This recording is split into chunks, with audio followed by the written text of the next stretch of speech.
नमस्कार. संत चोखोबांचे अभंग आपण पाहतो आहोत. त्यामधला एक पंढरीबद्दलचाच दुसरा अभंग आहे, तो आपण आज बघूया. अवघी पंढरी भूवैकुंठ नगरी, नांदतसे हरी सर्व काळ. चतुर्भुज मूर्ती शंख चक्र करी, पीतांबरधारी श्यामवर्ण. श्रीमुख शोभले किरीट कुंडले, तेची मिरविले चंद्रसूर्य. पीतांबर कासे सोनसळा विराजे, सर्वांगी साजे चंदनवटी. मिरवले कर दोन्ही कटावरी, ध्यानते त्रिपुरारी ध्यात असे. सनकादिक भक्त पुंडलिक मुनी, सुख समाधानी सर्व काळ. आनंदाचा कंद उभा विटेवरी, चोखा परोपरी नाचतसे. चोखा परोपरी नाचतसे. भूवैकुंठ म्हणजे पृथ्वीवरील वैकुंठ लोक, नगरी म्हणजेच पंढरपूर. नांदणे म्हणजे वास्तव्य करणे. कुंडले म्हणजे विठ्ठल जो कानामध्ये एक जो दागिना घालतो, मकर कुंडल, तो आहे.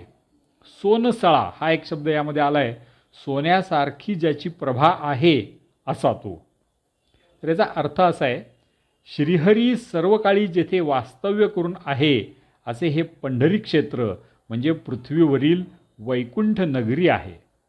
श्रीहरीला 4 भुजा असून त्या हातात त्याने शंख चक्र गदा पद्म ही आयुधे धारण केलेली आहेत.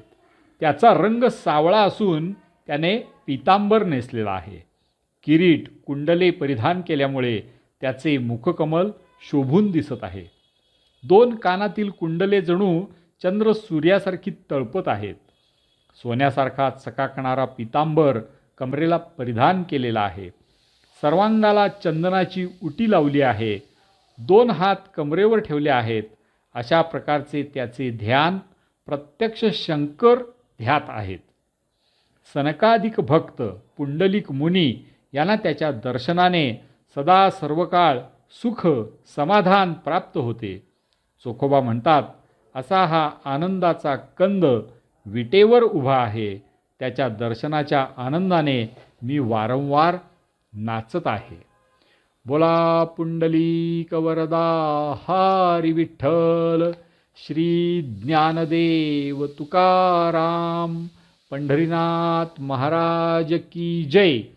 चोखोबा महाराज की जय.